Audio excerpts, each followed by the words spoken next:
কলমটা পাওয়া যাচ্ছে না।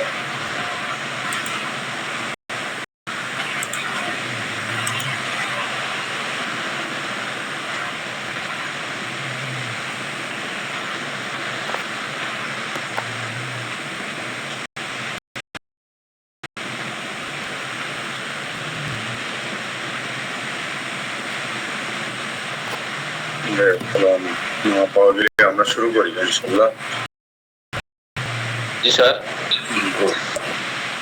আমরা বডি প্লেন নিয়ে আলোচনা করছি। বডি প্লেন মানে তো সমতল। বডি প্লেনটা কি? বডি প্লেন হলো বডির একটি মানে সমতল একটা ভাগ করা হয়, একজন মানবিক সোজা হয়ে দাঁড়ায়, তাকে কিভাবে তার বডিকে ভাগ করা যায় অংশ বিশেষ হিসাবে।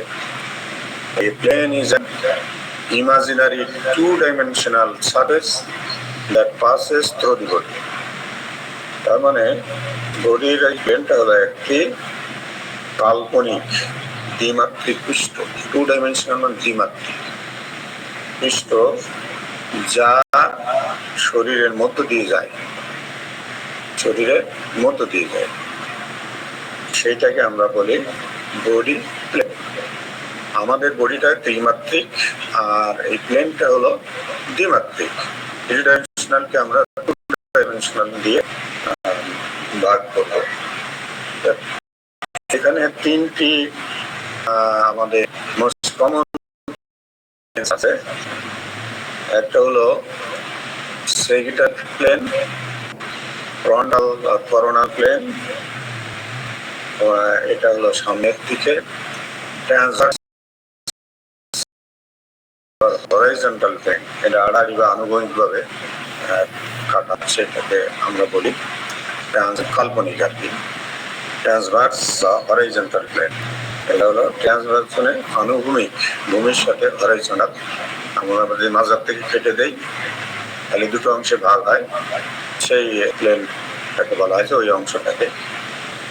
আর সেকশনস হলো বিভাগ, two-dimensional surface of the three-dimensional structure that has been cut, এটাকে বলা হয় সেকশন। আমরা জানি, আমরা যারা বায়োলজি পড়েছি, আমরা প্লান্ট পার্টস অনেক সময় সেকশন করে আমরা মাইক্রোস্কোপে এগুলো দেখেছি। তার সেল বা টিস্যু বা ইত্যাদি আমরা দেখার জন্য আর কি। এই সেকশনটা হলো আড়াআড়ি এই বিভিন্ন ভাবে কাটা।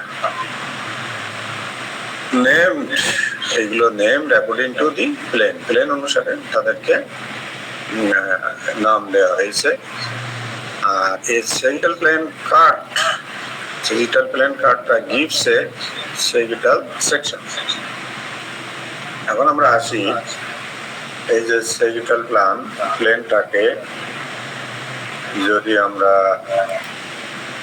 প্লেনটা পাচ্ছি না, যাই হোক, এই যে আমাদের বডি, এই সেগিটাল প্লেনটা হলো, এই বডিটাকে যদি আমরা divide the body or organ vertically, যদি আমরা ভার্টিক্যালি ভাগ করি, মানে লম্বালম্বি ভাবে মাথার থেকে পায়ের দিকে শরীরটা দুই ভাগে যদি আমরা ভাগ করি কিন্তু রাইট অ্যান্ড লেফট সাইড, তখন আমরা রাইট বা লেফট সাইড এই যে পাবো।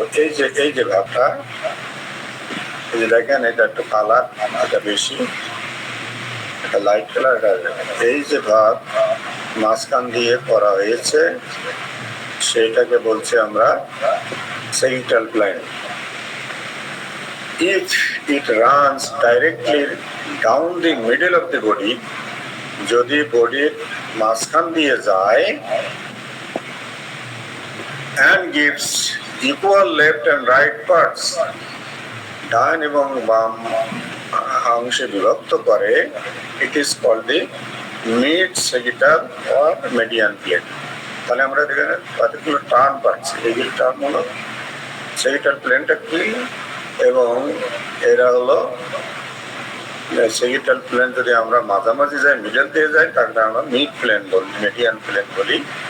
if it gives unequal left and right parts, যদি ইকুয়াল হয় তাহলে কিন্তু মিডিয়ান প্লেন হবে, আর যদি আনইকুয়াল হয় রাইট একটু বেশি লেফট একটু কম, তখন ইট কলস প্যারাসেগিটাল প্লেন। তাহলে আমরা সেগিটাল প্লেনটা দেখাচ্ছি, এই যে এই অংশটা, এই সেগিটাল প্লেন এটা দিয়ে ভাগ করা হয়েছে, মাঝখান দিয়ে দেখেন দাগ আছে শরীরে, এইটাকে আমরা ভাগ করছি, এটাকে সেগিটাল প্লেন বলা হচ্ছে। এখানে দুই ভাগে ভাগ আছে, ফ্রন্টাল আছে ভাগ আছে, আমি দেখাচ্ছি, অ্যান্ড ট্রান্সভার্স প্লেন।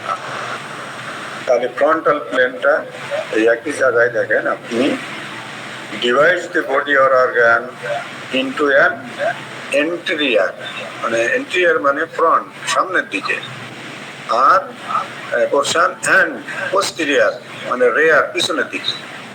তাহলে আমরা সামনে পিছনে যখন ভাগ করছি, এই যে ফ্রন্টাল প্লেন, এই যে এটা দেখা যাচ্ছে, এইটা দিয়ে ভাগ করা হয়েছে ঠিক আড়াআড়ি।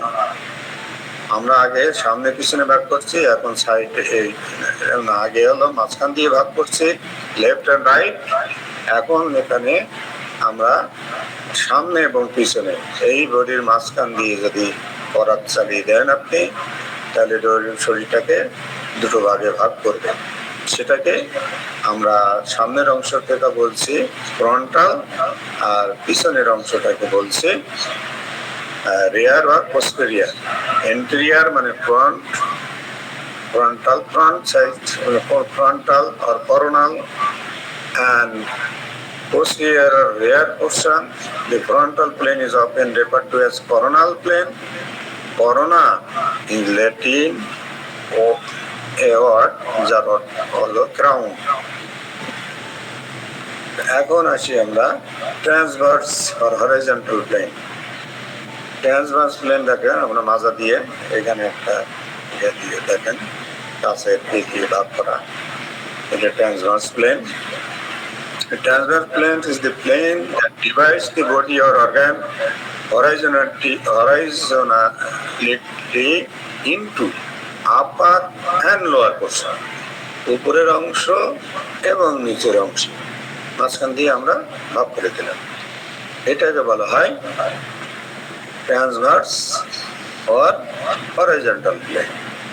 এই প্লেনকে transverse plane produce image referred to as cross section, এটাকে আবার আমরা ক্রস সেকশনও বলে থাকি, আড়াআড়ি ভাগে সেকশন করা। তাহলে এইখানে আমরা কোশ্চেন করতে পারি এখন, যদি আপনারা বলেন হোয়াট ইজ বডি প্লেন, এবং আমরা তিনটা প্লেনে যে ভাগ করলাম সেই তিনটা প্লেনের নাম কি, এখানে নাম হচ্ছে দেওয়া আছে, এবং কোনটা কোন প্লেন সেটা আমাদের এখন কোশ্চেন থাকলো, জোরদার স্যার মনিটর করবেন। এইটুকু আলোচনা করলাম আমরা যে পার্টটা আজকে পড়তেছি, স্যার যেটা দেখাচ্ছেন, এটা আমরা যদি রিপোর্ট মানে থ্রু করি, হ্যাঁ, আমরা যদি রিপোর্ট পড়তে চাই, রিড আউট করতে বুঝতে চাই, রিপোর্টে সব এই ল্যাঙ্গুয়েজ গুলো লেখা থাকে। অর্থাৎ আমরা যে ল্যাব রিপোর্ট বা ল্যাব টেস্টে যে রিপোর্ট পাই, সেখানে সব এই ল্যাঙ্গুয়েজ লেখা থাকে। এই জন্য আমাদের এই মেডিকেল টার্ম গুলো জানা খুবই জরুরি, তা না হলে আপনি রিপোর্ট বুঝতে পারবেন না। শুধু তাই না, জনগণ সাধারণভাবে যেন বুঝতে না পারে, সেটা একটা কৌশল হিসেবে এখন রিপোর্ট গুলো ম্যাক্সিমাম ল্যাঙ্গুয়েজ, বাংলাদেশে আমি লক্ষ্য করছি এই ল্যাঙ্গুয়েজ গুলো ল্যাটিনে ইউজ করা হয়ে থাকে, আর এমনিতে মেডিকেলে ল্যাটিনে ব্যাপক প্রভাব আছে ওয়ার্ড। এই জন্য আজকের এই পার্টটা স্যার যেগুলো পড়াচ্ছেন, এই যে এসিএল পিসিএল মানে এন্টেরিয়র পোস্টেরিয়র, ঠিক আছে, এগুলো ফ্রন্ট না বলে এন্টেরিয়র বলতেছে, এই এন্টেরিয়রই কিন্তু রিপোর্টে লেখা থাকে, এই জন্য খুব জরুরি এইগুলো। জি স্যার, থ্যাংক ইউ। তাহলে আমাদের এই যে এখন এখানে কোশ্চেন থাকবে, আপনারা এগুলো যদি এগুলো সলভ করেন তাহলে এই অংশটা আপনার ক্লিয়ার হয়ে যাবে। আর আপনি কোশ্চেন গুলো ধরতে পারেন স্যার, যে কেউ আমাকেও ধরতে পারেন, সবাইকে এগুলো জানতে হবে। এখন আমি তো দেখতে পাচ্ছি না, আমি তো প্রেজেন্টেশন মোডে আছি, আপনি যদি বলেন আমার কোশ্চেন তো এখানে দেখা যাচ্ছে, জি জি। আপনি কাজও টার্গেট করে করে জিজ্ঞেস করতে পারেন। যেমন বডি প্ল্যানটা কি আসলে, আমি যদি বলি, আমার ভাই আব্দুল হান্নান শাহ স্যার বলেন। হ্যাঁ স্যার, ঠিক আছে স্যার। স্যার যখন বাদাম খাচ্ছে আর বলবে না। বাজার কাছে মুড়ি আর চা খাচ্ছে, আমি জানি। জি স্যার, জি আমাদের নন অ্যাসাইনমেন্ট হ্যান্ড রেজ করেছেন, তার দিয়ে শুরু করি আমরা। বডি প্ল্যানটা কি স্যার? স্যার অ্যান্সার দিই, কারণ আমাদের শেখার জন্য আসলে আমার কাছে এটা সবসময় আমাদের ক্লাসের সবচেয়ে ভালো দিক বলে মনে হয়, আবার এটাই সবচেয়ে নেগেটিভ দিক। আমরা কোনো অ্যান্সার না দিলে যিনি ক্লাস নেন উনি বুঝতে পারবেন না আমরা আদৌ বুঝি কিনা ওনার কথা। ক্লাসের সবার এটা কিন্তু করা উচিত। স্যার যখন কোশ্চেন করছেন কারো না কারো অ্যান্সার দেওয়া উচিত। আপনি চেষ্টা না করলে আপনি নিজেও শিখতে পারবেন। বডি প্লেন হচ্ছে সাধারণভাবে যে কোনো পেশেন্টকে সবসময় ধরা হবে যে সে হচ্ছে তার সুপিন পজিশনে থাকবে, মানে তার দুই হাত সামনে পাশে, দুই পাশে স্ট্রেট ফরওয়ার্ড ফেস, এবং নরমালি একটা মানুষ যেভাবে বেডে শোয় এটাই হচ্ছে তার বডি নরমাল পজিশন। আমি বুঝতে গেলেন বডি প্লেন যখন বলবো তখন হচ্ছে কোন প্লেনে আপনি তাকে এখন অবজার্ভ করছেন, বা আপনি কোন প্লেনে একটা সেকশন চাচ্ছেন। এমন হতে পারে আপনি বলতে পারেন যে উপর থেকে নিচের দিকে নাকটা চপ অফ করেন, এটা কোন প্লেনে করবো আমরা, এরকম একটা কোশ্চেন হতে পারে এখানে। তারপরে যদি চান যে না আমি 2 টুকরা চাই, কোন 2 টুকরা চান, ডান আর বাম, উপর আর নিচ, এই যে বিভিন্ন ভাবে স্লাইস করাটা, এটা হচ্ছে বডি প্লেন। স্যার আপনার মোর সায়েন্টিফিক আপনার কথা, আমি জেনারেল বললাম। জি থ্যাংক ইউ। তো আপনি জিজ্ঞেস করছিলেন যে বডি প্ল্যানটা কি জিনিস। আমাদের শরীরের বিভিন্ন তলে, অর্থাৎ সামনের দিকে, পিছনের দিকে, ডান দিকে, বাম দিকে, এই বিভিন্ন রকম ভাবে তলে আমরা কোন সাইড থেকে নিয়েছি, আমরা উপরের অংশ নিয়েছি নাকি নিচের অংশ নিয়েছি, এই বিভিন্ন ভাগে, যেমন আপনি বলেছেন এখানে যে স্যাজিটাল প্ল্যান, তারপর ফ্রন্টাল প্ল্যান আর পোস্টেরিয়র প্ল্যান। স্যাজিটাল প্ল্যান হলো যে ফ্রন্টাল প্ল্যান হলো সামনে, আর পোস্টেরিয়র প্ল্যান হলো পিছনে, যেটাকে ব্যাকে বলি আর কি। আর ট্রান্সভার্স প্ল্যানটা হলো যে আড়াআড়ি ভাবে। তো করছেন স্যার, সামনের দিকে গেলে ভালো হয়। হরাইজন্টাল, জি সেকেন্ড প্ল্যানটা আমরা হলো শরীরকে মাঝখান দিয়ে ভাগ করলাম, উপর থেকে নিচের দিক পর্যন্ত। এটাকে বলা হচ্ছে এই সেকেন্ড প্ল্যানের মধ্যে প্লেন আর কি। ফ্রন্টাল, তার মধ্যে আমরা যদি ইয়ে থাকি, আবার আড়াআড়ি যদি ভাগ করি সেইখানে আপনাদের এই যে ইয়ে আসে ফ্রন্টাল প্ল্যান এবং রিয়ার প্ল্যান বা posterior plane and anterior plane আসে। তো একটা হলো আপনার এই যে আড়াআড়ি ভাবে ভাগ করা, পিঠ একদিকে, বুক আরেক দিকে চলে যাবে, সেটাকে আমরা বলছি ফ্রন্টাল আর করোনাল প্লেন। এইখানে এই করোনাল প্লেনে একটা হলো এন্টেরিয়র আর একটা হলো পোস্টেরিয়র। তো এন্টেরিয়র হলো ফ্রন্ট এবং পোস্টেরিয়র হলো পিছন, সামনে পিছন। আর যদি মাঝখানতে ভাগ করি তখন হয় কিন্তু আমাদের যেটা, সেটা হলো এই যে সেগিটাল প্লেন, এবং সেখানে আমাদের যে ইয়ে হয়, ভাগ হয়, একটা হলো রাইট আর একটা হলো লেফট। এই হলো আমাদের এইটা। আর ট্রান্সভার্স আড়াআড়ি, একটা উপরের অংশ আর একটা নিচের অংশ। তো সেটাই আমরা এখানে দেখলাম। এরপরে আসি আমরা বডি ক্যাভিটিস অ্যান্ড সেরাস মেমব্রেনস। তো এটি আমরা এখন যাই ক্যাভিটির মধ্যে। ক্যাভিটি হলো কি, গর্ত নাকি? Its internal organization by means of membranes বা sheaths and other structure that separate compartments. আমাদের কিছু মেমব্রেন দিয়ে আমাদের ভিতরের যে অংশগুলো আছে তাকে ভাগ করে রাখা হয়। শীত মেমব্রেন দিয়ে বা শীত দিয়ে বা আদার স্ট্রাকচার দিয়ে এই যে সেপারেট করে রাখা হয়। এইভাবে সেপারেট করার পরে যে মেমব্রেন গুলোকে আমরা বলি সেরাস মেমব্রেন, যা দিয়ে সেপারেট করি। আর যে এই ভাগ যেটা পাই, ওই যে সেপারেট অংশ যেটা পাই, সেটাকে আমরা বলি ক্যাভিটিস।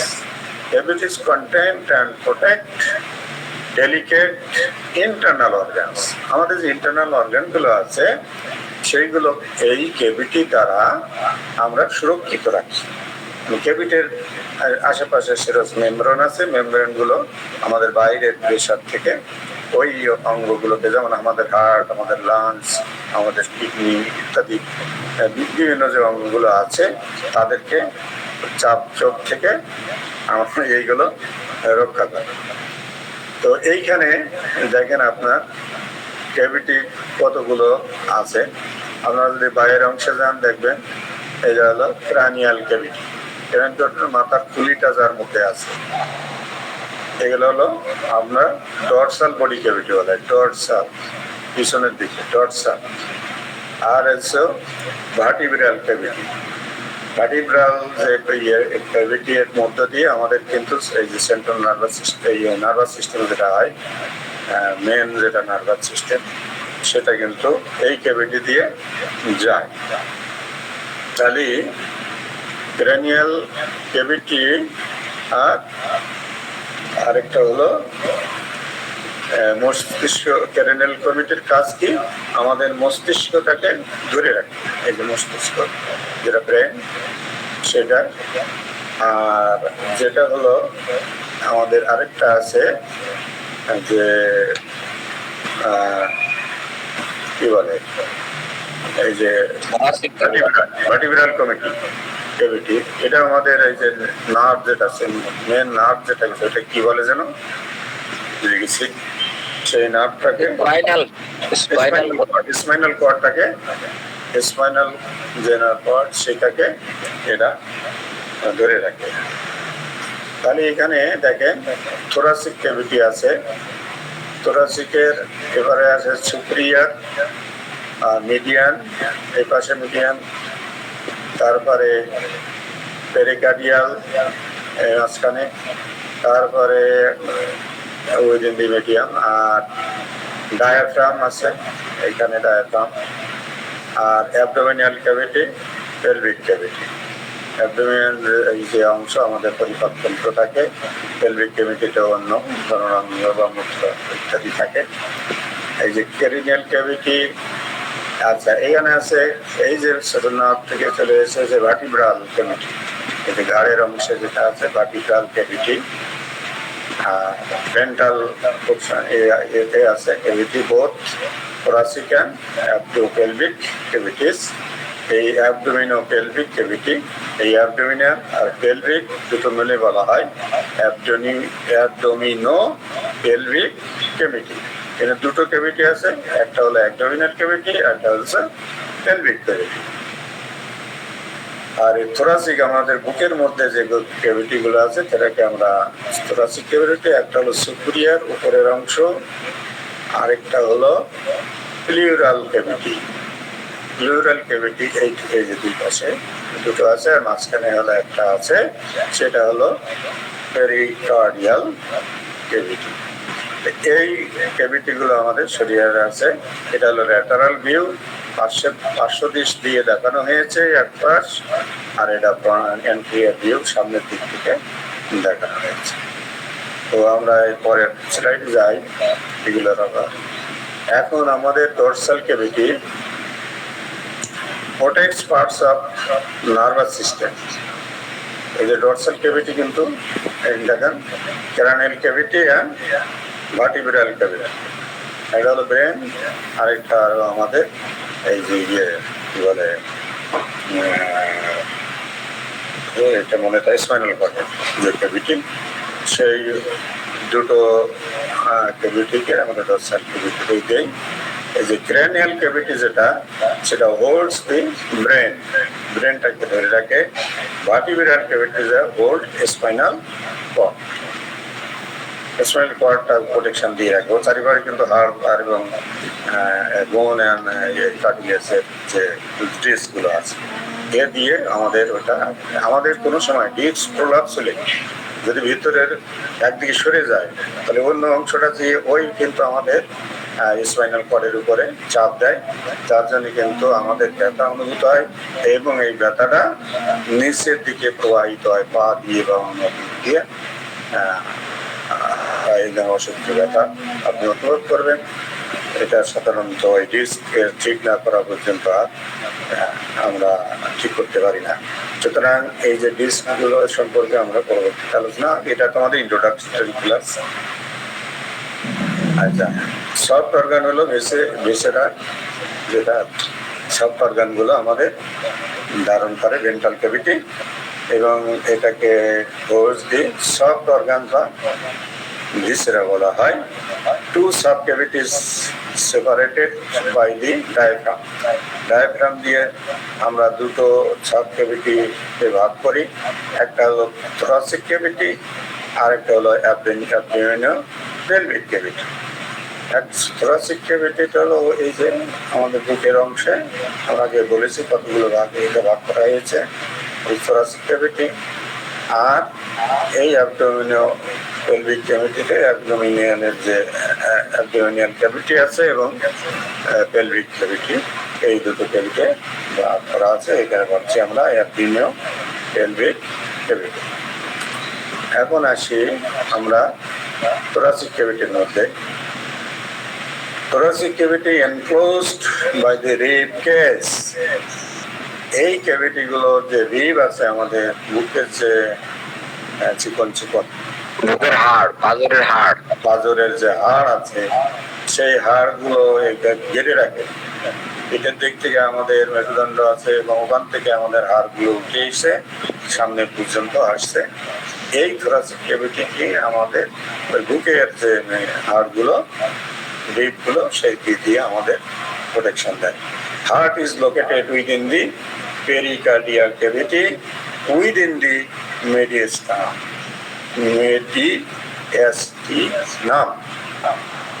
মেডিয়াস্টিনাম হলো আপনার সুপিরিয়ার অংশে, এই যে মেডিস্টিনাম এখানে বলা হয়েছে সুপিরিয়ার উপরের দিকে, এইখানে আমাদের হার্টের অংশ।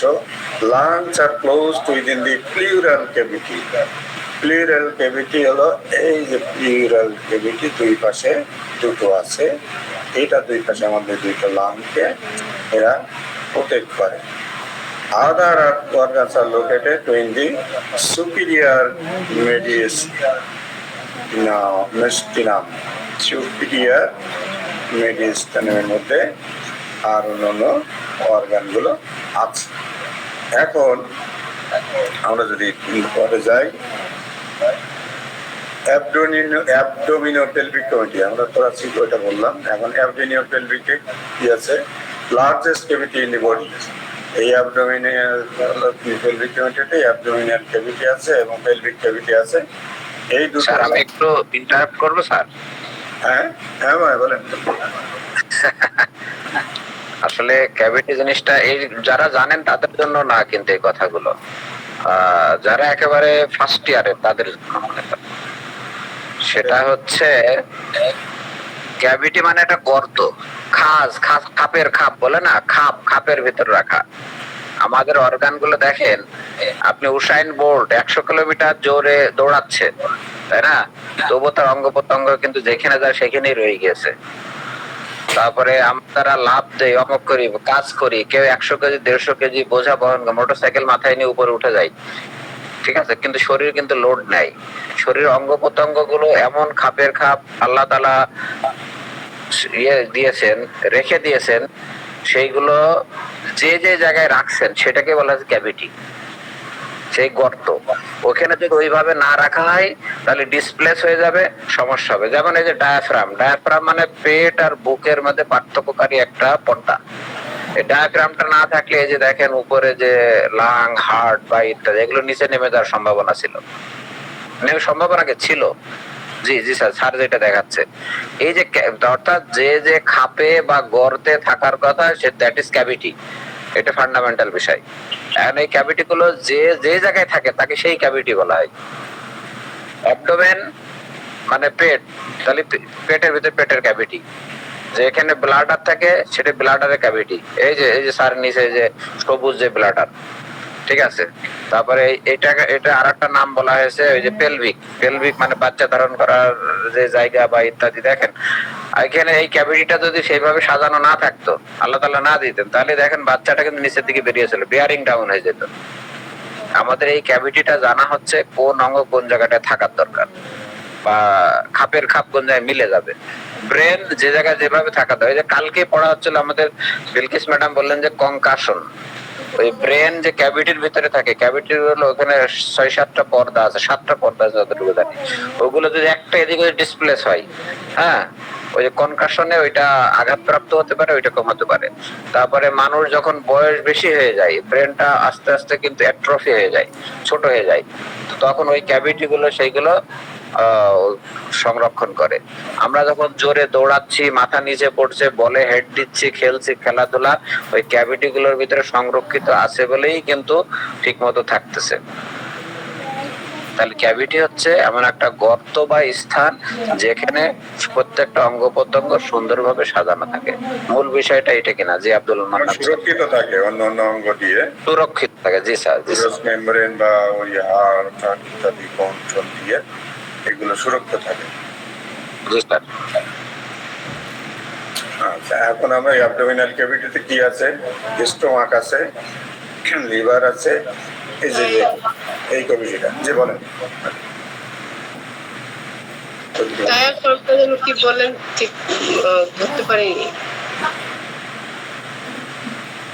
যে ডায়াফ্রাম।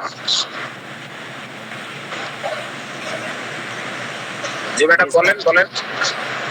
জি স্যার, ডায়াফ্রাম যে বললেন যে একটা পর্দা, কার মাঝখানে, এটা মেমোরিতে নিতে পারিনি, একটু আরেকবার। ওই যে স্যার দেখাচ্ছে, দেখেন নিচের যে গোলাপি, স্যার কাইন্ডলি আপনি বর্ণনা করে দেন আব্দুল মান্নান স্যার।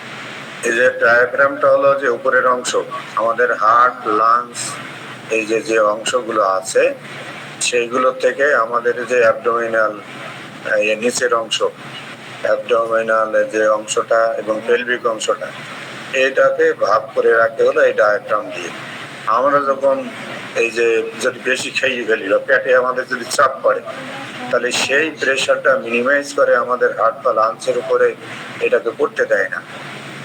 এই পর্দার এবং এর ভিতরে কিন্তু আবার তরল পদার্থও থাকে। এই তরল পদার্থ থাকার কারণে কিন্তু আঘাতটা ওই যে শক অ্যাবজর্ব করে, যেটা আমাদের গাড়িতে যখন শক অ্যাবজর্বার থাকে ওদের কিন্তু ঝাঁকি কম লাগে। তো সেই রকম যে এখানে শক অ্যাবজর্ব করার মতো ইয়ে আছে, তরল পদার্থ আছে, আর এই মেমব্রেন গুলো আছে। এই ডায়াফ্রামটা উপরের অংশ আর নিচের অংশটাকে ভাগ করে রাখে। এইখানে এই অ্যাবডোমিনাল এবং পেলভিক রিজনটাকে আমাদের এই থোরাসিক রিজন থেকে ভাগ করে রাখে এই ডায়াফ্রাম। ঠিক আছে ম্যাডাম? এটা একটা পর্দা। আর এখন আমরা আসি এই যে অ্যাবডোমিনাল ক্যাভিটি যেটা আমরা দেখছি এই রঙের, মেরুন রঙের, এটা হলো অ্যাবডোমিনাল ক্যাভিটি। এটা এর মধ্যে আছে স্টোমাক। আমরা যে স্টোমাক আছে, স্টোমাকের সাথে যে আমাদের নাড়িভুঁড়ি আছে সবই। লিভার আছে, স্প্লিন আছে। লিভার বোঝেন তো? লিভার মানে কি, কোনো যকৃৎ নাকি? স্প্লিন না, স্প্লিন যকৃৎ। লিভার হলো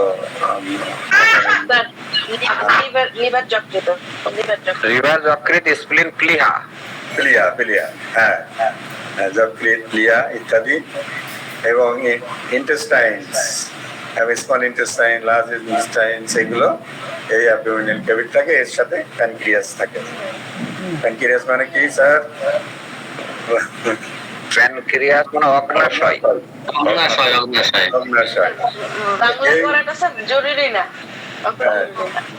তাহলে আমাদের প্যানক্রিয়াস থাকে। এই অংশগুলো আমাদের এই অ্যাবডোমিনাল ক্যাভিটির মধ্যে থাকে। এবং পেলভিক ক্যাভিটিতে আপনার কি থাকে? এই অংশটাকে এখানে থেকে আপনার ব্লাডার আছে, তারপর ফিমেল রিপ্রোডাক্টিভ সিস্টেম আছে, এবং আমাদের রেকটাম আছে। মানে আপনার অ্যাবডোমেন থেকে বেরিয়ে আপনার রেকটাম দিয়ে তো বেরিয়ে যাবে, সেইটা এই রেকটামটা কিন্তু এই অংশে আছে। এই যে রেকটামে নানা রকম সমস্যা হয়, আমরা যখন পায়খানা সব হয় তখন রেকটাম দিয়ে শ্বাস দিতে থাকি। এই রেকটাম কিন্তু এই নিচের অংশে এই রেকটামের পরেই কিন্তু আমাদের অ্যানাস। এই হলো ক্যাভিটিগুলোর বর্ণনা। এখন আমাদের এখানে প্রশ্ন হলো what is body cavity, name and define the types of cavities. Cavity সম্পর্কে আপনারা এগুলো মনে রাখার চেষ্টা করবেন। আর রেবেকা ম্যাডামের কাছ থেকে শুনবো স্যার, রেবেকা ম্যাডামের কাছ থেকে। স্যার রেবেকা ম্যাডাম আছে? জি স্যার, আসছি স্যার। আপনি বলেন না এরকম ছোট্ট করে ক্যাভিটি আর টাইপস অফ সংক্ষেপে, যদি আপত্তি না থাকে। বলছি স্যার, আপনি তো বললেন যে ক্যাভিটি হলো যে অর্গান গুলা আছে ওগুলাকে একটা খাঁচার মতো একটা অংশে ঢেকে রাখে যেন আমাদের কোনোটার কোনো ডিসব্যালেন্স না হয়। ক্যাভিটিকে যে 5টা অংশ স্যার যেটা দেখাইলেন যে 5টা অংশে ভাগ করছেন, যে ব্রেনের একটা অংশ আর আপনার ডায়াফ্রাম দিয়ে 2টা অংশ ভাগ করেছেন। একটা হলো থোরাসিক অংশে, ডায়াফ্রামের উপরের যে অংশগুলা, উপরের যে অর্গান হার্ট এবং লাংসটাকে উপরের ক্যাভিটিতে, থোরাসিক ক্যাভিটিতে স্থান দিয়েছেন এবং ডায়াফ্রাম দিয়ে এটাকে একটা মিডল একটা ভাগ করেছেন। এবং যে আমাদের ভাইটাল যে অর্গানগুলো আছে, স্টমাক, লিভার, স্প্লিন, তারপরে আপনার প্যানক্রিয়াস, ইন্টেস্টাইন, লার্জ ইন্টেস্টাইন, এই অংশগুলাকে ডায়াফ্রামের মাঝখানে রাখা হয়েছে যেন সেন্সিটিভ অর্গানগুলা, যেটা নাকি ডায়াফ্রামের যে স্যার যেটা বললো যে আমরা যদি বেশি খেয়ে ফেলি তাহলে যেন এটাকে হার্ট এবং লাংসটাকে উপরের দিকে ধাবিত না করে, এই অর্গানগুলোকে আপনার অ্যাবডোমিনাল ক্যাভিটিতে স্থান করেছেন। এবং পরবর্তী যে স্যার যেটা দেখাইছেন যে আপনার পেলভিক অর্গানে, পেলভিক ক্যাভিটিতে আমাদের যে অর্গান আছে, যে মেয়েদের রিপ্রোডাক্টিভ অর্গান এবং আপনার কিডনির যে অর্গান, কিডনির যে মানে কি বলে ব্লাডার, ইউরেটার, এই অর্গানগুলো এবং রেকটাম পর্যন্ত ওই পেলভিক অর্গানের আওতা আনা হয়েছে স্যার। জি sir, Abdul Mannan sir. Thank you madam. এবার আমরা মেমব্রেন গুলোর দিকে যাই। সেরস মেমব্রেন বা serosa, one of the thin membranes that cover the walls and organs in the thoracic and abdominal pelvic cavities. এই মেমব্রেন গুলো আসলে thoracic আর আমাদের যে abdominal pelvic এই যে ক্যাভিটি গুলো যেসব মেমব্রেন দিয়ে ভাগ করা হয় সেটাকে বলা হয় সেরস মেমব্রেন বা serosa. Serosa is a double layer membrane with a virtual space filled with fluid between them. এখন এই সেরোসার মধ্যে কি থাকে? এটা 2টা লেয়ার থাকে এবং এই 2 লেয়ারের মাঝখানে থাকে কি কিছু ফ্লুইড মানে তরল পদার্থ দিয়ে ভরা থাকে। এখন এখানে আছে parietal serosa attached to the inner wall of the body cavity walls. এই প্যারাইটাল সেরোসাটা শরীরের গহ্বরের দেয়ালের ভিতরে প্রাচীরের সাথে সংযুক্ত থাকে। আর visceral serosa attached to the surface of the organ, যেটা সারফেসের দিকে থাকে সেটাকে বলা হয় ভিসেরাল সেরোসা, আর বডি দেয়ালের দিকে যেটা থাকে সেটাকে বলা হয় প্যারাইটাল সেরোসা। এখন এরপরে the space reduces friction between the organs and the walls of the cavities. এই স্পেস যেটা আছে দুটো যে মেমব্রেন সেরোসার যে দুটো পর্দা আছে, এই দুটো পর্দার মধ্যে যে আমাদের তরল পদার্থ আছে সেটা কি করে, দুটো অর্গান বা আমাদের শরীরের ওয়াল এর সাথে যাতে ঘর্ষণ না লাগে, আঘাত না লাগে, সেই জন্য এই এবং ক্যাভিটিগুলোকে এই সুরক্ষিত করে এই মেমব্রেন। তাই আমরা সেরাস মেমব্রেনে যদি যাই, আমরা দেখেন এখানে হার্টের অংশ আছে, ভিসেরাল পেরিকার্ডিয়াম, পেরিকার্ডিয়াল ক্যাভিটি, এই যে এখানে দেখেন প্যারাইটাল পেরিকার্ডিয়াম, এই যে বাইরের অংশ, আর পেরিকার্ডিয়াল ক্যাভিটি এই যে ভিতরে এখানে তরল পদার্থ ভরা থাকে, এবং ভিসেরাল পেরিকার্ডিয়াম এটা উপরে এই যে ভিতরের দিকটা আমাদের, এটা কিন্তু হার্টের চারিপাশ দিয়ে যে এই যে সেরসা দিয়ে মোড়ানো আছে। এই বাইরের একটা দেয়াল, ভিতরের একটা দেয়াল, এর ভিতরে আমার তরল পদার্থ আছে, আর এই ভিতরটায় একটা স্পেস আছে। এই যখন আমাদের হাতের মুঠোটা ওই স্পেসের মধ্যে ঢোকানো আছে, এটাকে এয়ার স্পেস। বেলুনের একটা বেলুন যদি করেন, উপর দিকে চাপ দেন, দেখবেন আপনার এইরকম একটা অবস্থার সৃষ্টি হবে। তাহলে আমাদের হার্টটা কত প্রোটেক্টেড আছে আপনি চিন্তা করেন। আর আছে there are 3 serous cavities and their associated membranes।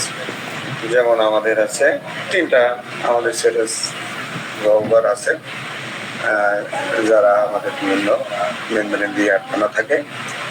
Pericardium, pericardium যেটা সেটা surrounds the heart in the pericardial cavity. Pericardial ক্যাভিটির মধ্যে হার্টটাকে আবৃত করে রাখে, একটু আগে যেটা দেখাইলাম ওইটাকে আমরা বলি পেরিকার্ডিয়াম। আর প্লেউরি হলো surround the lung in the pleural cavity. Pleural ক্যাভিটির মধ্যে লাং থাকে, সে লাংটাকে চারিপাশ দিয়ে ওইরকম একটা মেমব্রেন থাকে। আর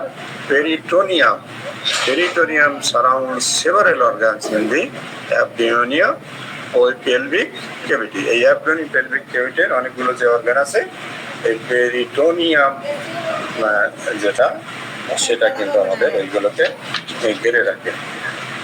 তো এই হলো আমাদের ক্যাভিটি, এই মেমব্রেন গুলো।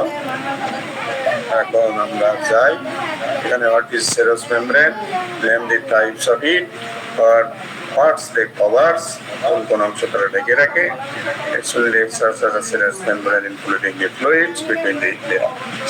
যাই হোক, এগুলো আপনারা আলোচনা করবেন। আমি এখন যাই, এই চ্যাপ্টারটা শেষ করা দরকার।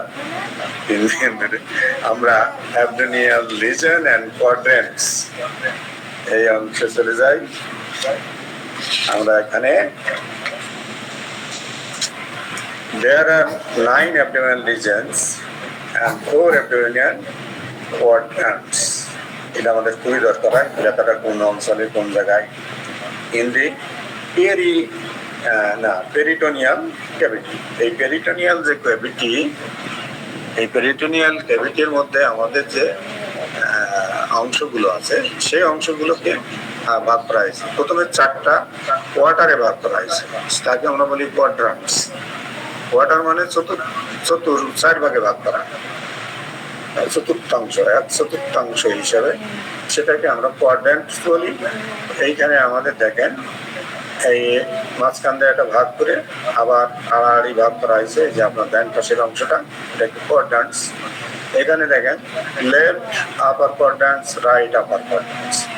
মানে একটা হলো এই অংশটাতে উপরে হলো রাইট, উপরে মানে আপার, তাহলে এটা আবার মাঝখান দিয়ে ভাগ করলে তাহলে এটা হলো রাইট, এটা হলো লেফট। আর নিচের অংশ এটা হলো রাইট লোয়ার এবং লেফট লোয়ার। এই 4টে অংশে আমরা এই অ্যাবডোমেনকে প্রথমে ভাগ করলাম কোয়াড্রান্টস। একে আবার 9টি অংশে আমরা ভাগ করেছি। এখানে দেখেন 9টি অংশ, তার মানে এখানে 3 ভাগ, আড়াআড়ি 3 ভাগ, লম্বলম্বী 3 ভাগ।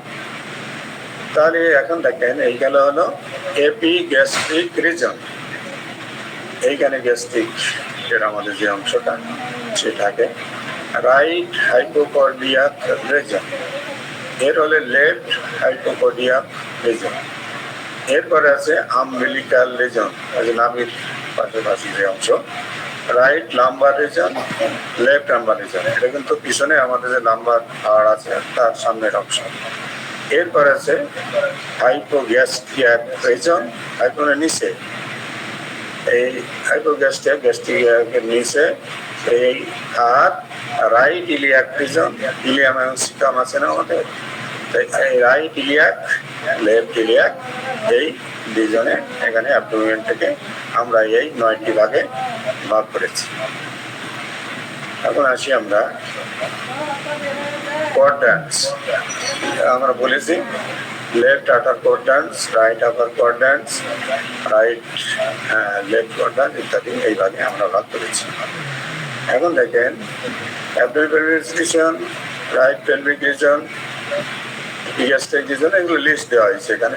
Left hypochondriac region, right lumbar region, umbilical region, left lumbar region, right iliac region, এই যে এই 9টা ভাগ এখানে আমরা রয়েছি। এবং এইটা এখন আমাদের মোটামুটি এই অংশ আজকে আমরা শেষ করলাম। এখন আপনারা বলেন অ্যাবডোমেন রিজনকে কয়টা কোয়ার্টারে ভাগ করা হয়েছে, তাদের নাম কি এবং অ্যাবডোমেন রিজনগুলো কি। আমাদের মনে হয় আজকে আমাদের এইখানে আজকে এই ইন্ট্রোডাক্টরি ক্লাস বা আমাদের এই ক্লাসটা আজকে শেষ হলো। এইটা হলো আমাদের পরিস্থিতিমূলক ক্লাস, খুবই সুপারফিশিয়াল আলোচনা। এবং এই যদি পরিচিতি হয় তাহলে ভিতরে কি আছে স্যার? ভিতরে তো মহাসমুদ্র। আল্লাহ তাআলা কৃতজ্ঞ, আল্লাহ তাআলা কৃতজ্ঞ, আলহামদুলিল্লাহ।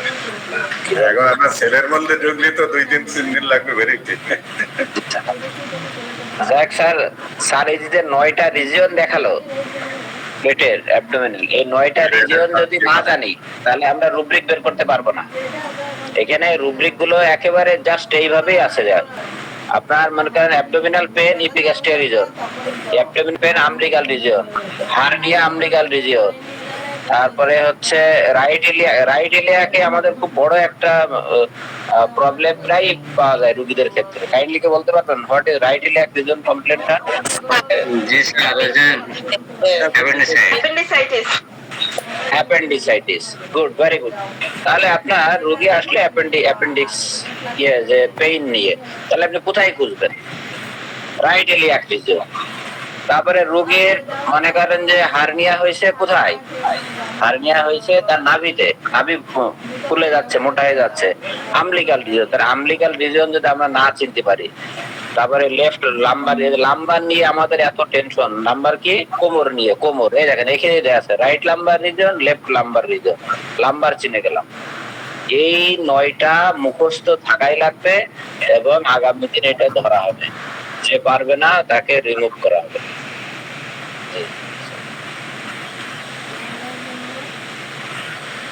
স্যার ভেরি গুড, এরকম ধরনেরই মনে হয় হওয়া উচিত, নাহলে আমরা শিখবো না, আমরা খুব অলস। স্যার এখানে স্যার আমাদের আব্দুল মান্নান স্যারের কাছে একটা কথা স্যার, আপনি যেহেতু স্যার এই প্রেজেন্টেশনটা দিচ্ছেন, এই যে নামকরণটা আরেকটু সহজ হতো যদি স্যার স্কেলেটাল মানে স্ট্রাকচার আগে পড়া হয় স্যার। যেমন যখন আপনি থোরাসিক ক্যাভিটি পড়ছেন, কেন থোরাস এটা চলে আসতো, লাম্বার কেন লাম্বার এটাও চলে আসতো। আরেকটা হলো স্যার, যেহেতু স্যার আপনি প্রথমে এটা বলছিলেন তাই বলছি, আরেকটা হলো রিলেটিভিটি, মানে একটা যে কোনো অবস্থান, যে কোনো একটা পয়েন্টকে কিভাবে আমি বলবো এই বলাটা যেন আসে স্যার। যেমন আপনি যেমন স্যার আমাদের শিখাচ্ছেন যে অ্যান্টেরিয়র বা ফ্রন্টাল, মানে প্লেন গুলো বললেন স্যার, তারপরে সুপেরিয়র বললেন, ইনফেরিয়র বললাম। এখন এই যে একটা যে কোনো পয়েন্ট যদি ধরি, যে আচ্ছা আমার শোল্ডারটা কোথায় তাহলে, বা আমার নাভিটা তাহলে কোথায়, বা আমার ডান হাতটার যে ফিঙ্গারটার কথা আমি বলতে চাচ্ছি, যে রিং ফিঙ্গারটার কথা বলতে চাচ্ছি, হ্যাঁ ওই পেশেন্ট এটা আসলে কোথায়, এইটা বলতে পারাটা হচ্ছে এই ল্যাঙ্গুয়েজের ইউজ করাটা। নাহলে আমাদের শেখাটা হয়ে যাবে হচ্ছে ডিকশনারি মুখস্থ করে ল্যাঙ্গুয়েজ লার্ন করতে যাওয়া টাইপের। তো ওইটা আর কি স্যার নেক্সট বার যখন ইনশাল্লাহ আপনি করবেন এটা বললাম আর কি স্যার। আমি স্যার আমার কিছু খুব ইজি নোট আছে, আমি ইনশাল্লাহ আপনাকে ইমেল করবো স্যার। যে আপনারা যারা অভিজ্ঞতা আছে এবং আগের থেকে পড়াশোনা করা আছে এবং আপনারা রিলেট করতে পারেন যে এটা আমরা কোন কিভাবে ব্যবহার করব, কি কি সমস্যার জন্য লাগে। আমার তো আসলে এই সম্পর্কে একটু জ্ঞান গরিমা কম, আমি মোটামুটি আপনাদের সামনে উপস্থাপন করব। এটা হলো ডিসকাশনের জন্য। আমি একজন শিক্ষক, কিন্তু আমি শিক্ষক, আমি এই লাইনে নই। আমি শিক্ষক হইলাম গিয়া কৃষি লাইনে। কৃষি বিষয়ে জ্ঞান আসলে তখন আমি সেই সমুদ্রের মধ্যে ঢুকে দিতে পারি, কিন্তু আমি এই মানুষের শরীরের ভিতরে ঢুকলে আমি আর বেরিতে পারবো না। এটা হলো আমার সীমাবদ্ধতা। তো যাই হোক, এটা এটা আপনি অনেক মহৎ একটা উদ্যোগ নিচ্ছেন স্যার। আপনার কারণে আমরা অনেক এটা কেউ দায়িত্ব নলেজ নাই তাদের। আপনারা যারা অভিজ্ঞ আছে দায়িত্ব নেয় না, তাদের ব্যস্ততা আছে নানান। আমার তো ব্যস্ততা একটু কম, যদিও ক্লাসের চাপ অনেক বেশি এবং অন্যান্য প্রোগ্রাম আছে। আজকে আমি রিভিউ নিতে হবে স্যার। বাংলা বোর্ড আছে, জি স্যার। সেই জন্য আমি ঢাকায় আপনি শেষ করেন প্লিজ। বলছি আমি আজকে ঢাকায় আছি। তো আপনি ঢাকাতে থেকে আমাদের এই সার্ভিস দিয়ে যাচ্ছেন স্যার? স্যার, আমার আজকে শেরে বাংলা কৃষি বিশ্ববিদ্যালয়ে একটি রিলেশন বোর্ড আছে। ওই বোর্ডে এক্সপার্ট মেম্বার আছে। ও আচ্ছা আচ্ছা। প্রফেসর থেকে উনি অ্যাসিস্ট প্রফেসর হবেন, আরেকটা হলো অ্যাসিস্ট প্রফেসর থেকে প্রফেসর হবেন। এর অনেক ইতিহাস আছে, এই ক্রমে আমরা আলাদা। ও আচ্ছা আচ্ছা আচ্ছা। বঞ্চিতর মধ্যে একদম চরম বঞ্চিত। ওই জায়গায় স্যার একজনকে হলো অন্তত একটা কোশ্চেন করবেন যে বাংলাদেশে হোমিওপ্যাথির প্রয়োজন আছে কিনা।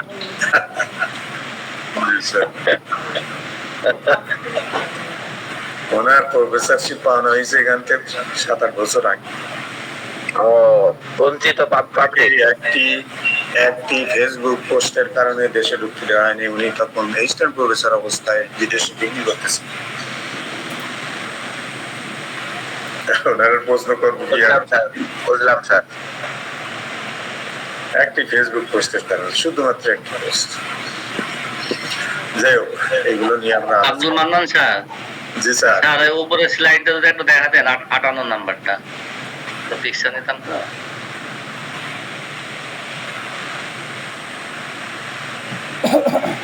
58 নাম্বার স্যার, 58 নাম্বার।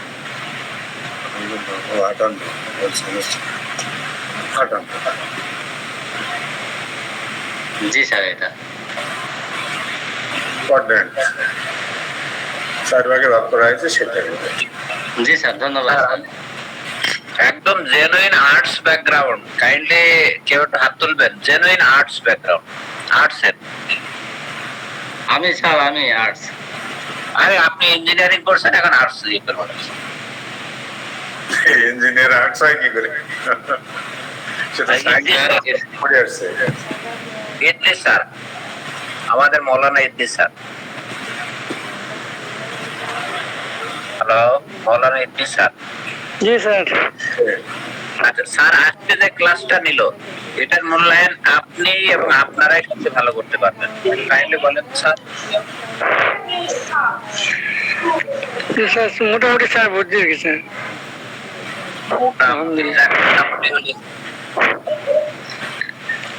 স্যার পড়ে নাই তো, আস্তে আস্তে শিখতেছি আমি।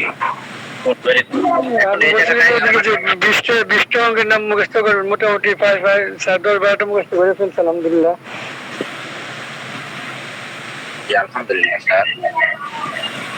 আচ্ছা, আর একজন হাত উঠেছেন আর্টস ব্যাকগ্রাউন্ড, না হেলথ রেজিস্টার হাত উঠালে হবে না। আপনি জাহাঙ্গীরনগর বিশ্ববিদ্যালয়ে লেখাপড়া করছেন, আমরা জানি।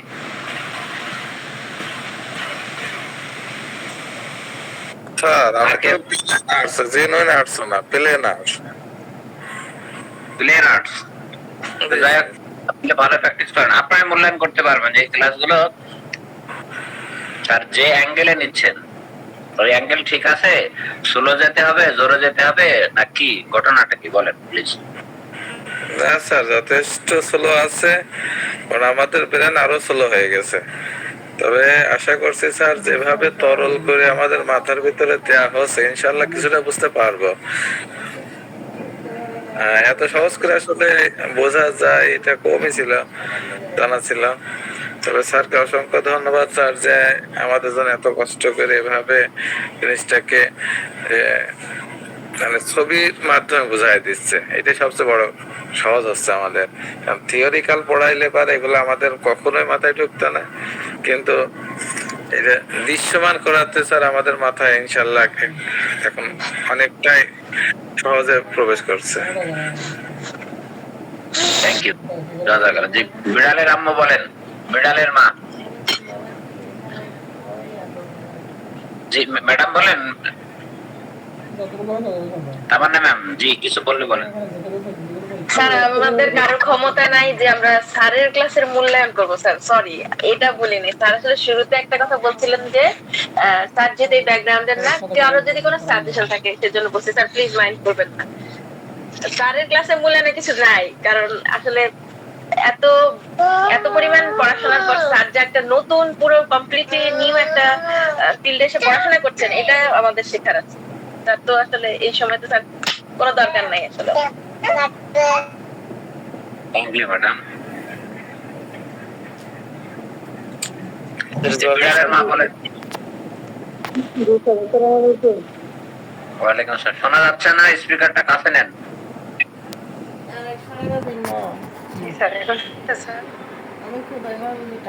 বলেন। স্যার আপনারা বলেন হাত তুলতে স্যার। আর্টসের যারা, আপনার তো জেনুইন আর্টস ব্যাকগ্রাউন্ডে, তাই না? আপনি জি স্যার। তাহলে আপনাদের আর্টস ব্যাকগ্রাউন্ডে তার জন্য এই জিনিসগুলো অ্যাডাপ্ট করা কিন্তু একটু ফার্স্ট টাইম ডিফিকাল্ট। সেই হিসাবে ঠিক আছে, বা কি করা উচিত আপনারা কমেন্টস করবেন, কারণ আপনাদের জন্য মূলত এই ক্লাসটা মানে আমাদের সবার জন্য। জি স্যার পড়াগুলো তো নতুন হিসাবে কিন্তু স্যার অনেক কঠিন। যদি আমাদের আগে একটু কিছু জানা থাকে বা এখন আমরা যারা নতুন করে জানতেছি তাদের জন্য একটু নার্ভাসই স্যার, যে না এগুলা কি শব্দ বা কি আমাদের বডিতে কয়টা পার্ট বা কয়টা কি অর্গানগুলো আছে, এগুলো আমরা কম বেশি কেউ কিছু না কিছু জানি। কিন্তু এখন স্যার যে আবার বলতেছে না, আমাদের আরো ক্লিয়ার হয়ে যাচ্ছে স্যার আমরা। আরেকটা কথা হলো স্যার, আমরা অ্যানাটমি ক্লাস তো যারা যেমন প্রাইভেট ভাবে করি তারা হয়তো বা কিছুটা মানে শিখছি, আমরা আর্টসের যেহেতু স্টুডেন্ট ছিলাম। আর এখন স্যার যেগুলো আবার বলতেছে একটু রিভিশন দিতেছে স্যার আমাদের জন্য। আর যারা নতুন তাদের জন্য তো স্যার এটা একটা নতুন জিনিস, কিন্তু ঠিক হয়ে যাবে আস্তে আস্তে, মানে শুনতে শুনতে। আর স্যার যে সুন্দর করে আস্তে ধীরে একটু একটু করে আমাদের শিখাইতেছে। আজকের পড়াগুলো আমার অনেক সুন্দর একটা রিভিশন হলো। আমি কিন্তু স্যার একজনের কাছে অ্যানাটমি শিখছি ৬-৭ মাস, কিন্তু এখনো মানে কোর্সটা কমপ্লিট হয় নাই। কিন্তু স্যারের পড়াগুলো এখন দেখি ওই স্যার যা পড়াইলো আমাদের এই স্যারে ওইগুলোই রিভিশন করতেছে। কিন্তু ভালো, অনেক ভালো লাগলো স্যারের পড়াগুলো। কিন্তু আমরা যারা একেবারে নতুন তাদের জন্য একদম সহজ, মানে সাজিয়ে ভেঙে ভেঙে একেবারে। কয় টাকা দিয়েছিলেন ম্যাডাম অ্যানাটমি? কয় টাকা, কত টাকা বেতন দেওয়া লাগতো? আর ৬,০০০ টাকা, ৬,০০০ টাকা দিছি ১ বছরের কোর্স। কিন্তু এখন কয় টাকা দেবেন হিসাব করেন। আর টাকা তো এখন স্যারেরা তো টাকা নিবেন না, আপনারা আপনাদের জন্য দোয়া স্যার অন্তর থেকে। এটা আর কি, টাকা ছিল টাকা দিব স্যার। জি, আবার আমাদের আব্দুল মান্নান স্যারের একটু পায়ে ব্যথা আছে, আপনারা সবাই দোয়া করবেন তার জন্য এই জায়গা থেকে মুক্তি পায়, আল্লাহ যেন মাফ করে। জি স্যার, সকলের জন্য দোয়া। জি রিয়াজ স্যার বলেন। ভোলা চরফ্যাশন থেকে মিস্টার রিয়াজ স্যার। আসসালামু আলাইকুম স্যার। ওয়ালাইকুম আসসালাম। জি বলেন। স্যার আজকের ক্লাসটা খুবই ভালো লাগছে, তবে স্যার তো উচ্চাঙ্গের মানে বিষয়গুলাই ধরাচ্ছেন, যারা পুরাতন মানে যারা নতুন তাদের জন্য আর কি মানে পুরাতন ব্যাকগ্রাউন্ড না থাকার কারণে বা না জানার কারণে এটা একটু কঠিনই মনে হয়। বাকি আপনি যেভাবে একটু ধরে ধরে আবার একটু ব্যাখ্যা করতেছেন, এই জিনিসটা স্যার মনে হচ্ছে আমাদের জন্য আরো জানার ক্ষেত্রটা পরিধিটা আরো সুন্দর হবে আর কি। তো আমি বলবো স্যার সব ক্লাসের শেষে আপনি একটুখানি প্রত্যেকটা পার্ট শেষ হলে আপনি একটুখানি একটু ব্রিফ করবেন আর একটু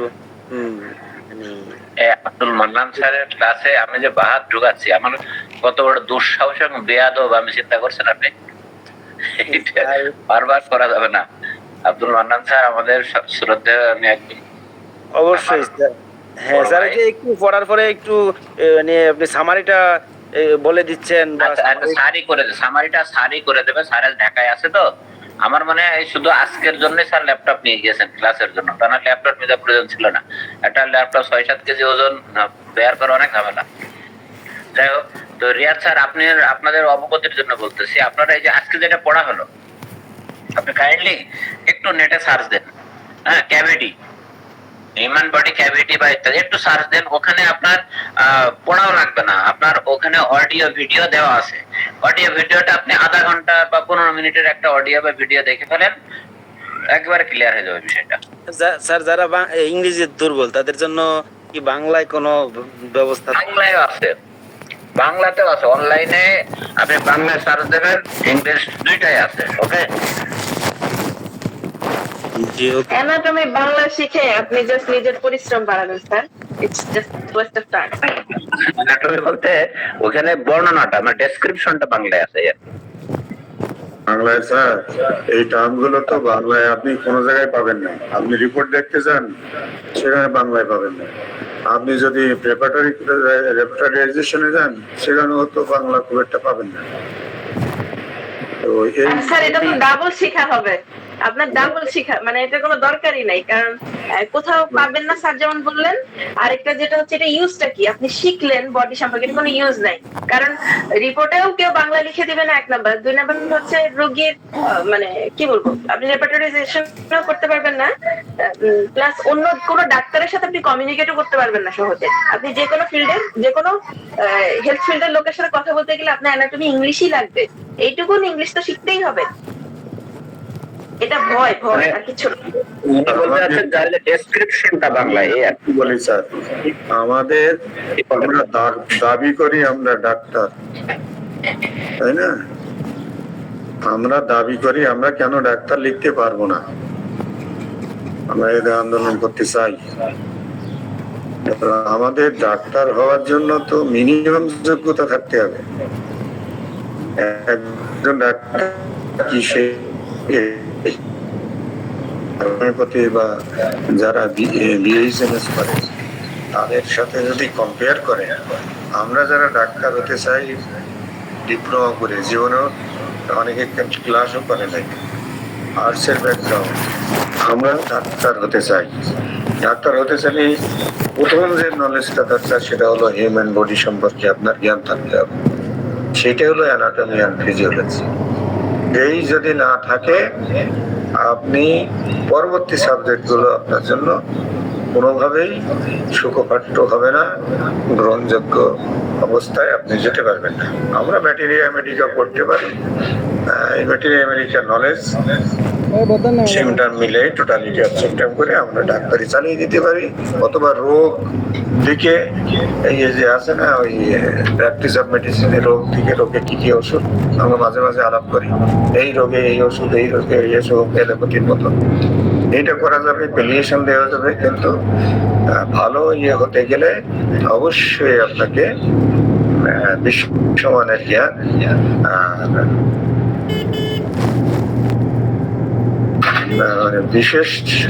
মানে বিশেষজ্ঞ ডাক্তার হতে গেলে আমার এগুলো লাগবে। যারা হতে চান, অবশ্যই হতে চাই সবাই, কারণ সবাই চায় তাদের রোগী অনেক বেশি হোক, অনেক তারা আয় রোজগার করুক, আমরাও চাই। আমাদের আমি দোয়া করি সবাই সেই পর্যায়ে চলে যাক।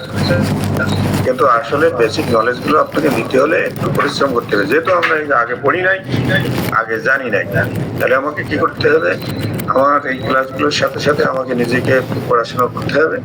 1, 2 হলো এখানে কিছু টার্ম বা একে নোট করতে হবে। আমাদের ওই টার্মগুলো যদি আমি নোট করি, পরবর্তীতে আমি কিন্তু সার্চ দিতেও চাই।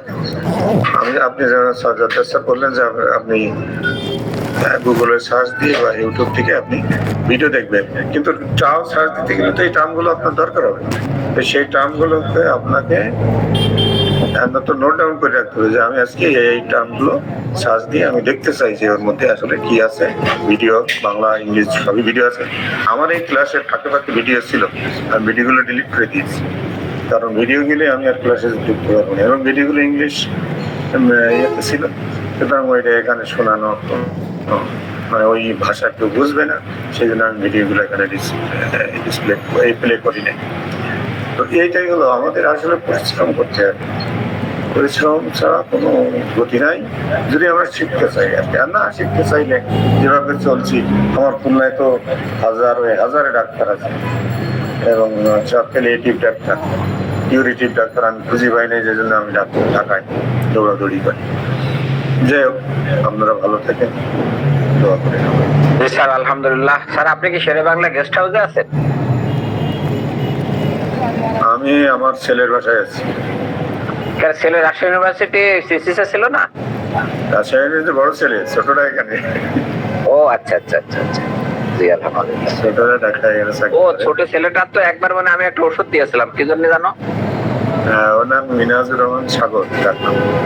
ও আচ্ছা আচ্ছা আচ্ছা, যাক আলহামদুলিল্লাহ, যাক ভালো, আলহামদুলিল্লাহ। এই জন্য সন্তান আল্লাহ তাআলার নিয়ামত। জি, আমরা সবাই আব্দুল মান্নান স্যারের জন্য দোয়া করি, আব্দুল হান্নান স্যারের জন্য দোয়া করি। আমাদের মুরব্বী দুইজন আছে। আর জহির স্যার হারিয়ে গিয়েছেন, ফিজিক্যাল এক্সারসাইজ করছেন, নতুন বিয়ে করবেন, তো এজন্য আমরা তার জন্য দোয়া করি, আল্লাহ যেন তার সুস্বাস্থ্য দেয়। আমাদের জহির স্যার এই গ্রুপের, আপনারা অনেকে চেনেন না, উনি কিন্তু মূল অ্যাডমিন জহির স্যার। এজন্য গ্রুপে জহির স্যার যদি কখনো কিছু লেখে, যে অবস্থায় যাই হোক, ওনার জন্য সব কিন্তু জায়েজ, এলাও। হ্যাঁ, এটার খেয়াল রাখতে হবে। উনি তো কানাডায় থাকেন এবং উনি একজন কৃষিবিদ বটে মনে হয়। জি স্যার, আপনাদের আপনার বড় ভাই হবেন? হ্যাঁ, সেম ফিল্ড। আরেকটা যেটা স্যার, আসলে এখানে যারা আমরা উপস্থিত আছি, অনেকে হয়তো ক্লাসে জানে না, আমরা কিন্তু অনেক লাকি। আব্দুল মান্নান স্যার একজন হাইলি কোয়ালিফাইড ইউনিভার্সিটির টিচার, উনি আমাদেরকে একটা সাবজেক্ট পড়াচ্ছেন। তো আরেকটা যেটা, যে আমরা যদি মনের মধ্যে রাখি সব বাংলায় হতে হবে, তাহলে আমরা কোনোদিন চেঞ্জ করতে পারবো না। আর আমি যদি আমার প্র্যাকটিস চেঞ্জ করতে চাই, রিয়েলি কোনো চেঞ্জ মেক করতে চাই, আমাকে আস্তে আস্তে করে ইংলিশ করতে হবে। আরেকটা যেটা মনে হয় স্যার, কিছু জিনিস আছে না স্যার, ছোটবেলায় যখন কথা না শুনে ছেলে মেয়ে, তখন কিন্তু বাবা মা বা অভিভাবকরা জোর করেন। আমার কাছে মনে হয় স্যার, আপনারা মাঝে মাঝে স্যার কিছু ইংলিশ জোর করেই ক্লাসে দেন স্যার, তাতেই শেখা হবে। মানে যেমন ওরা পারে না তাই পুরোটা বাদ, ওইটা না স্যার। আরেকটা যেটা, যে স্যার প্রেজেন্টেশন নিয়ে যেটা আজকে বলছিলাম, স্যার আসলে অনেক বেশি পড়েছেন, কিন্তু আজকে আমরা যদি এগুলো রিভিশন না করি, তাহলে স্যারের টাইমটাও নষ্ট, নিজের টাইমটাও নষ্ট, বাসায় পড়তে হবে। জি ইনশাআল্লাহ। জি আব্দুল হান্নান স্যার, শেষ করেন প্লিজ। জি আলহামদুলিল্লাহ, আজকের সকালে সুন্দর আয়োজনে এই যে হার্ড ট্রেনিং তো ইজি ফাইট, এটাকে একটু কষ্ট করে আমরা যদি করি, ভুলে যাওয়া জিনিসগুলো আবার স্মরণে আসবে, অজানা জিনিসগুলো জানার কৌতূহল সৃষ্টি হবে। জানার কৌতূহলকে বাস্তবায়ন করার জন্য আমাদেরকে রিড আউট করতেই হবে, এর কোনো বিকল্প নেই। করলাম না সেটা নিজস্ব ব্যাপার, কিন্তু যখন আমরা চিকিৎসা পেশাতে আসি তখন এটা করতেই হবে। ইংরেজি দেখে ডরাইলেই তো ডর। আসলে ইংরেজির ভিতরে যতখানি মানে সৌন্দর্য রয়েছে, অন্তত ভাষাগত দিক থেকে, মেডিকেল এসব বিষয়ের দিক থেকে, বাংলায় সবটা। এখন কবিনী কারে কয় গন্ধি, তারপরে এই যে অগ্নাশয় কারে গন্ধি, হ্যাঁ, এই সবগুলো মেডিকেল যে ভাষাগুলো, সেগুলো সব ইংরেজিতেই। আমরা পারি না, জানি না, এটা এক জিনিস। আর আমি জানার চেষ্টা করছি, পারার চেষ্টা করছি, এটা এক জিনিস। সুতরাং চেষ্টার ভিতরে থাকতে হবে। তাতে করে আমরা শেখার যেটা আগ্রহ বা এটা বাড়বে। যে বয়সে আছে না কেন, সেই বয়স থেকে ততটুকু অর্জন করার দরকার, ততটুকু করার চেষ্টা করতে হবে। তো ঠিক আছে, আপনারা সকলে একটু, আমাদের আগামী ক্লাসে থাকবে কেমিক্যাল রিঅ্যাকশন। কেমিক্যাল রিঅ্যাকশন আমরা জেনারেল আগে শেষ করে তারপরে পার্টিকুলার থেকে আমরা সেলের দিকে ঢুকবো। স্যার ভালোই হবে স্যার, আপনার কেমিক্যাল রিঅ্যাকশনের আগে কেমিস্ট্রি ক্লাসটাও হবে। বুধবারে কেমিস্ট্রি ক্লাস আছে, আর আগামীকাল হ্যাঁ বুধবারে, আর আগামীকাল আছে আমাদের আব্দুল আল রাহিম স্যারের ম্যাথমেটিক্যাল। স্যার তো ঠিক আছে, সবাই অসংখ্য ধন্যবাদ। আর আমরা অপেক্ষায় আছি আমাদের আব্দুল হান্নান স্যারের বায়োলজি ক্লাসের অপেক্ষায় আছি। স্যার প্রস্তুতি নিচ্ছেন। আপনারা হয়তো জানেন কিনা জানি না, স্যারের বাড়ি থেকে জীবননগর মনে হয় 15-16 কিলোমিটার। স্যার সেখানে যায়, যে উনি স্লাইড বানানো শিখতেছেন। সুতরাং আপনারা দোয়া করেন স্যার যেন ভালো প্রেজেন্ট। গতকাল রাত্রে ওই যে ইরোর ট্রায়াল মেথড আছে না, আর তালা 14 স্যার আছে, এদের মাধ্যমে দিয়ে এটা ট্রাই করছি গতকালকে ক্লাসের প্রেজেন্টেশনটা দিয়ে আসলাম। এটা আগের থেকে আমি ট্রাই করছিলাম আর কি, করতে করতে করতে জানি না ওই শেষ পর্যন্ত আমি বাড়িতে পাচ্ছিলাম না, এটা ওই আস্তে আস্তে দেখে দেখে শিখতেছি আর কি। তো যাই হোক,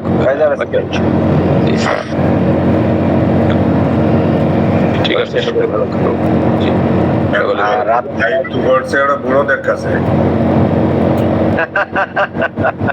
আপনারা ওই যে young energetic জ্ঞানী উনি আছেন, তারা মোটে দায়িত্ব নিচ্ছেন না, এগুলো দুঃখজনক। স্যার একটা তথ্য দিই স্যার, ওই যে আমি লেভেল 3 কমপ্লিট করলাম স্যার কম্পিউটারে, লেভেল 3 বগুড়াতে করছি, ওই নেকটারে করছি স্যার, আগে যে নট টার্মস ছিল। তো ওখানে স্যার আমাদের সাথে যারা কম্পিউটারের বিএসসি ইঞ্জিনিয়ার তারাও কিন্তু ফেল করছে, মানে তারা ইনকম্পিটেন্ট হয়েছে। তো চেষ্টা থাকলে আপনি আর্টস হন না যাই হন, যেখান থেকে থাকেন না কেন আপনি অবশ্যই পারবেন, ঠিক আছে? আমরা 22 জন পরীক্ষা দিয়েছিলাম, 11 জন পাস করছি। ব্যাপারটা তো জানেন না, আমি কিন্তু এসএসসি পাস করছি আর্টস, ইন্টারমিডিয়েটে তারপরে এইচএসসি সায়েন্স। জি স্যার। ওরে আল্লাহ, আপনি তো স্যার এটা মাশাআল্লাহ মাশাআল্লাহ, বিশাল ব্যাপার, বিশাল ব্যাপার।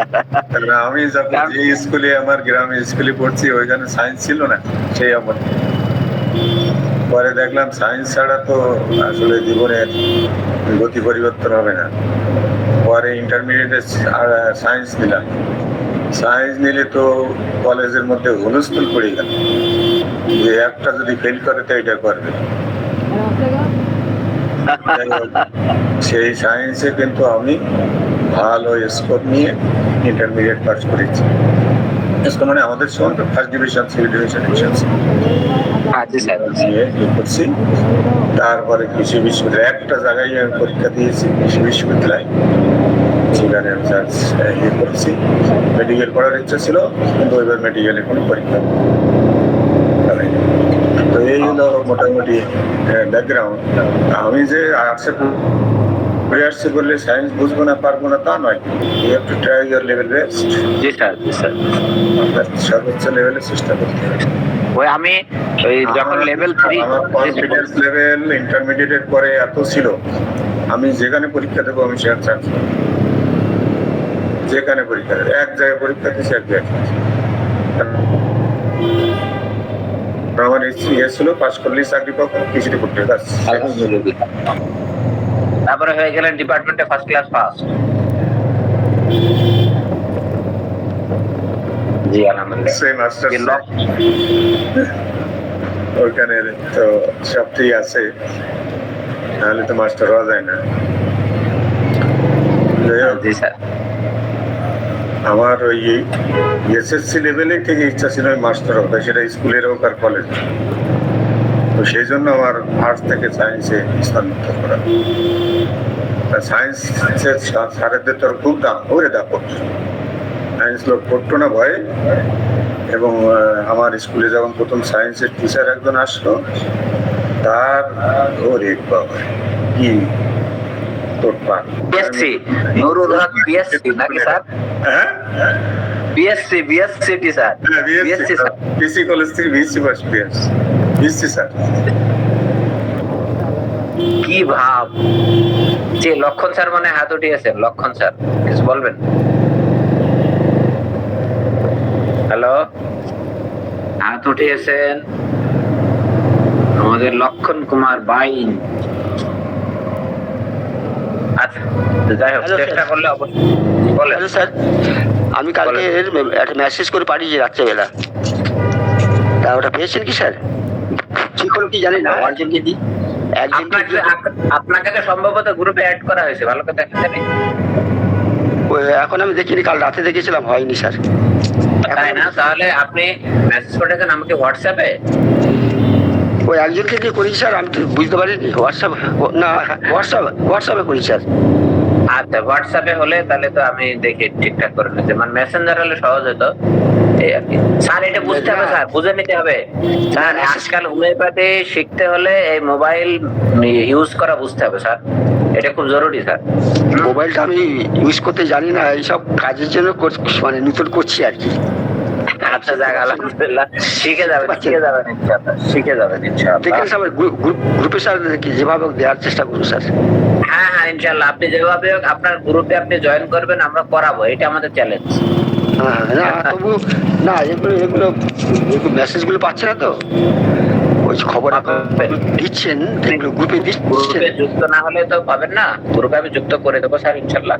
আমাদেরও ধরেন যে ক্লাস করি, তারপরে আবার ব্যস্ত হয়ে যায় অফিস আদালত নিয়ে, আমাদের ওই যে আবার চেম্বার করে বাসায় ফিরতে ফিরতে রাত্রে 9টা। আমি স্যার লজ্জাবোধ করছিলাম, আমিও আসছে আসছে স্টুডেন্ট। আর আমার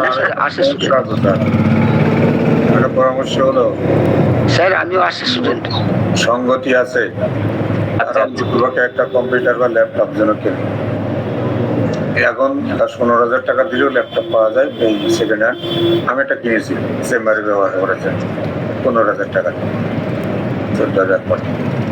তো এইটা একটা থাকলে অনেক সুবিধা হয়। আপনার কম্পিউটারে তো ওই মোবাইলে সব কাজ কিন্তু করা যায় না, এবং এটা একটু জটিলতা আছে।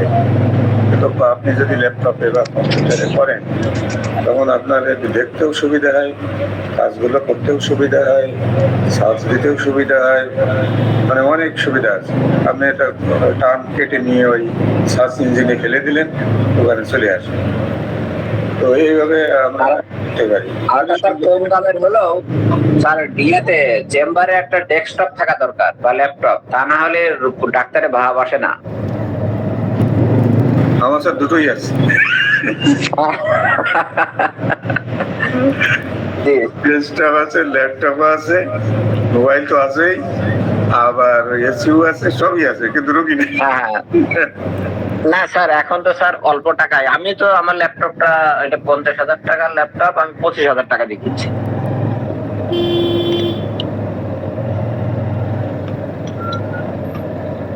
তো ঠিক আছে জি লক্ষণ স্যার, আমি আপনারে দেখি গ্রুপে অ্যাড করে নেবো ইনশাল্লাহ।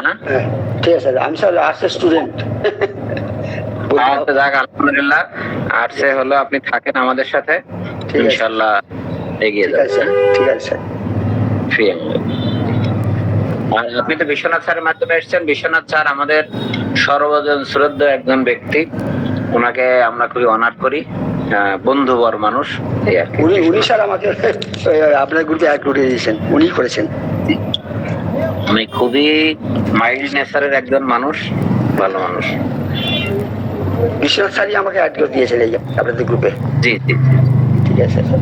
তো ঠিক আছে স্যার, ঠিক আছে, থ্যাংক ইউ, সবাইকে অসংখ্য ধন্যবাদ। জাযাকাল্লাহ। আব্দুল মান্নান স্যার সহি সালামত ফিরে আসুন। জি শেষ করি। জি আব্দুল হান্নান স্যার শেষ করলাম।